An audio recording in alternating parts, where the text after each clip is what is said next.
You are sitting in a waiting room. The chair is stiff. The clock above the door ticks in a rhythm that seems to slow down the longer you listen to it. Your phone is in your pocket, but you are not supposed to use it here, not in front of the receptionist, not while everyone else pretends to read magazines from 3 years ago. So you sit, and within 90 seconds, something in your chest starts to itch. That itch has a name. It is called boredom. You have felt it 1,000 times before. In traffic, in line at the pharmacy, in a meeting that could have been a 2-line email. It feels small. It feels like nothing is happening. But the real answer is far stranger than nothing. Boredom is not empty time. Boredom is a signal, and it may be the single most important survival tool your species ever built. Start with what happens inside your skull the moment stimulation drops. Neuroscientists have watched this exact instant unfold in brain scans. Attention pulls back from the outside world. A structure called the default mode network switches on, and your mind begins generating thoughts you never asked for. Old memories surface. Plans half-form. A quiet, insistent voice starts asking for something else to do. Dr. John Eastwood, a psychologist at York University, has spent more than a decade studying exactly what that voice is made of. His definition is precise. Boredom, he argues, is the uncomfortable feeling of wanting to be engaged in a satisfying activity, but being unable to find one. It is not laziness. It is a mismatch. Your mind wants to use its full capacity, and the world in front of you refuses to let it. That mismatch does not feel like a minor inconvenience. It feels unbearable. How unbearable exactly? In 2014, a psychologist named Timothy Wilson ran an experiment at the University of Virginia that still unsettles anyone who hears about it. He placed participants alone in a bare room. No phone, no book, nothing to do but sit quietly with their own thoughts for 15 minutes. Before they went in, some of them were shown a small device that could give them a mild electric shock, one they had already tried and confirmed was unpleasant, and told they could press it if they wanted. 2/3 of the men and roughly 1/4 of the women chose to shock themselves rather than sit in silence. One participant shocked himself 190 times in 15 minutes. Read that again. Given a choice between stillness and pain, a majority of men chose pain.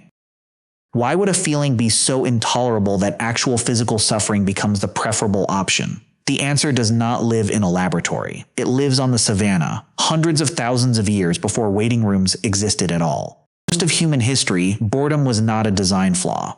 It was a leash. Picture an early human, fed and safe, resting in the shade of a tree with nothing urgent left to do. In that stillness, the mind should not simply go quiet and stay quiet. Because stillness, back then, was dangerous. A predator could be closing the distance. A herd could be drifting out of range forever. Weather could be turning on a horizon nobody was watching.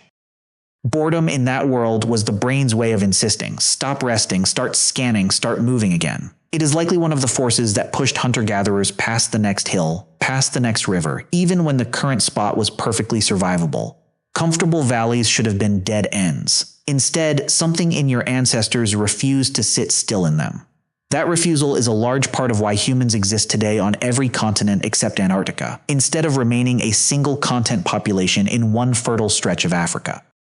Boredom, in other words, may be the emotion most directly responsible for you existing at all. Every migration across an unfamiliar strait, every risk taken on a new food source, every decision to see what waited over the next ridge made by someone who could have simply stayed put. All of it, quite possibly, powered by the same itch you feel in a waiting room today. Here is where the story turns stranger still. Boredom does not just push the body to move, it pushes the mind to create. Psychologist Sandy Mann at the University of Central Lancashire ran a series of studies in which participants first performed a deliberately dull task, like copying numbers out of a phone directory, before being handed a creative challenge, like inventing new uses for a plastic cup. The participants who had just been bored out performed the ones who went straight into the creative task, generating more original ideas by a wide margin. Boredom, her data suggested, does not shut a mind down, it loosens it. It sends thoughts wandering into territory that focused attention would never permit, and some of that territory holds your best ideas. Even outside the lab, history keeps confirming the pattern. The writer Peter Toohey, who traced the concept across centuries in his History of Boredom, points out that medieval monks had a word for a related, more severe restlessness that struck during long hours of enforced stillness in the cloister.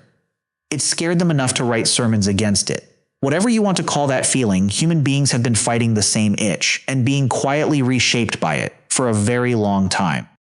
The pattern is not unique to humans either. Animal behaviorist Georgia Mason at the University of Guelph has spent years studying captive animals that are fed well, kept safe, and given nothing to do. Mink, bears, and primates in barren enclosures develop repetitive behaviors, pacing the same 6 feet of concrete for hours that almost never appear in the wild. Mason's research suggests these animals are not simply sad. Their brains, like yours, are built to expect a certain amount of searching, foraging, and problem-solving every day, and when that demand goes unmet, something in the system misfires and starts running in circles. A safe, fed, understimulated animal is, by this logic, not an animal at peace.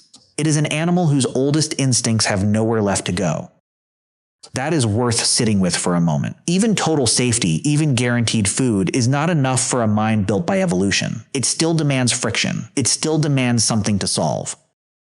So the discomfort that makes a waiting room unbearable is the same mechanism that once pushed a hungry, restless hominid over a mountain range, and the same mechanism that hands you your best idea while you are doing something as mindless as folding laundry. It is not a malfunction. It is pressure, built by evolution, to keep you from standing still in a world that never stood still either.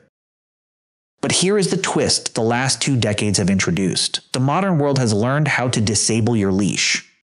Every notification, every autoplay video, every infinite scroll exists to intercept that itch the instant it appears, before it can build into anything useful. The moment your mind starts to wander on its own, generating half-formed thoughts and unscratched ideas, a screen offers an immediate shortcut. Tap here instead. And your brain, still running software built for the savannah, takes the easiest exit nearly every time, because avoiding discomfort is precisely what it evolved to do.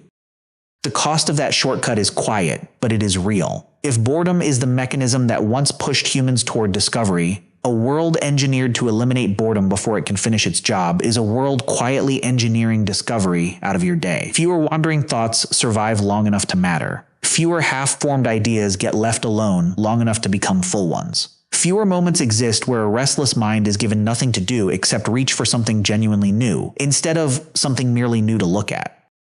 Psychologist Aaron Westgate, who studies boredom and meaning at the University of Florida, has found something that sounds almost paradoxical. People report more boredom, not less, in lives that are packed with passive entertainment. Watching, scrolling, and consuming do not satisfy the underlying hunger. Only activities that demand something of you, that require actual thought or effort or risk, seem to quiet it. Ancestors could not outscroll a leash built to keep them moving toward meaning. It turns out you cannot either.